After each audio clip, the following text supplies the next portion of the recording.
1915년 11월 21일 남극의 얼음 바다 한가운데서 배 한 척이 침몰했습니다.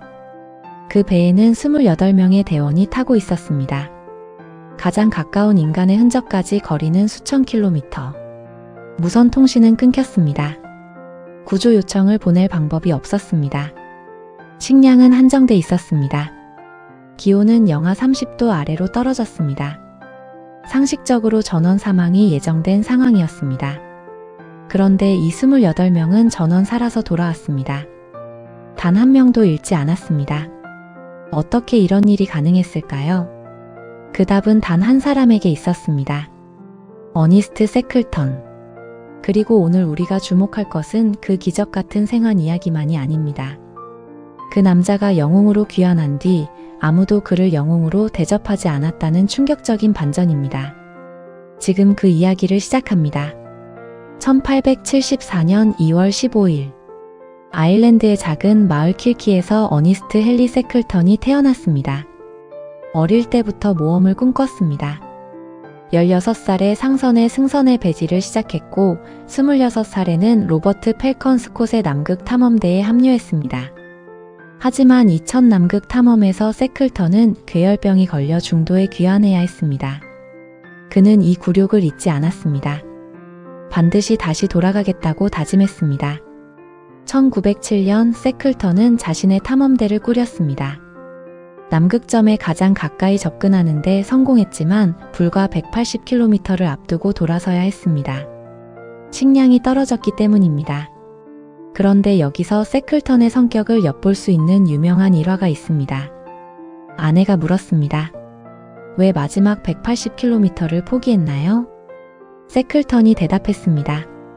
살아있는 당나귀가 죽은 사자보다 낫소. 목표보다 사람이 먼저였습니다. 이 철학이 훗날 역사상 가장 위대한 리더십 이야기를 만들어냅니다. 1914년 세클턴은 인류 최초로 남극 대륙을 횡단하겠다는 계획을 세웠습니다. 탐험대원 모집 공고를 냈습니다. 그 공고 문구가 지금도 회자됩니다. 위험한 여행을 함께할 사람을 구합니다. 급여는 적고 극심한 추위를 견뎌야 합니다. 수개월간 암흑 속에서 생활해야 하며 끊임없는 위험이 따릅니다. 무사 귀환도 장담할 수 없습니다. 성공할 경우 명예와 인정이 따를 것입니다. 이 솔직한 공고에 5,000명이 지원했습니다. 세클턴은 그중 27명을 선발했습니다. 그리고 1914년 8월 8일 인듀어런스 호가 영국 런던을 출항했습니다. 인듀어런스. 이 배의 이름은 세클턴 가문이 가운에서 따왔습니다. 인내로 우리는 정복한다. 그런데 이 항해는 처음부터 불길했습니다. 출항 당일 유럽에서 1차 세계대전이 터졌습니다. 세클턴은 영국 해군의 배와 대원 전체를 전쟁에 제공하겠다고 했습니다. 하지만 해군성에서 전보가 왔습니다. 계속 진행하라. 그 한마디가 역사상 가장 극적인 생존 이야기의 시작이 됐습니다. 1915년 1월 인듀어런스호는 남극해에서 유빙에 가로막혔습니다. 얼음이 배를 사방에서 조여왔습니다. 배는 꼼짝하지 못했습니다. 하루가 지나고 일주일이 지나고 한 달이 지났습니다. 얼음은 녹지 않았습니다. 세클턴과 대원들은 배 위에서 기다렸습니다. 그렇게 10달이 흘렀습니다. 그리고 1915년 10월 얼음의 압력이 한계에 달했습니다. 배의 선체가 부서지기 시작했습니다. 세클턴은 명령했습니다. 배를 버려라. 28명의 대원이 얼음 위로 내려섰습니다. 그리고 1915년 11월 21일 인듀어런스호는 얼음 속으로 완전히 침몰했습니다. 대원들은 그 광경을 말없이 지켜봤습니다. 그들이 서 있는 곳은 남극의 유빙 위였습니다. 문명과의 거리 수천 킬로미터. 구조 요청을 보낼 방법 없음. 탈출할 방법 없음. 세클턴은 대원들의 얼굴을 바라봤습니다. 그리고 조용히 입을 열었습니다. 자, 이제 집으로 돌아가는 방법을 생각해 봅시다. 세클턴이 처음 한 일은 거창한 연설이 아니었습니다. 그는 대원들의 일상을 지켰습니다. 매일 아침 정해진 시간에 기상했습니다.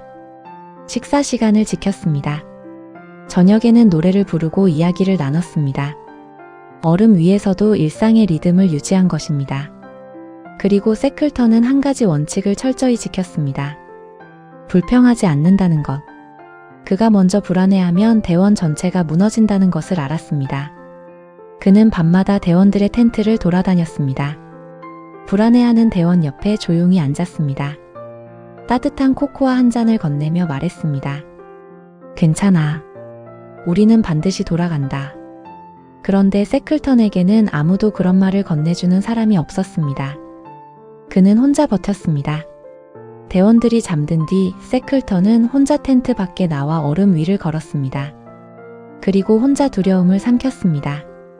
훗날 한 대원은 이렇게 회고했습니다. 세클턴은 우리가 두려워할 것을 자기 혼자 다 두려워했다. 5개월이 지났습니다. 유빙이 움직이기 시작하며 대원들은 세 척의 구명 보트에 나눠 탔습니다. 목표는 엘리펀트 섬이었습니다. 작은 바위 섬이었지만 그래도 땅이었습니다.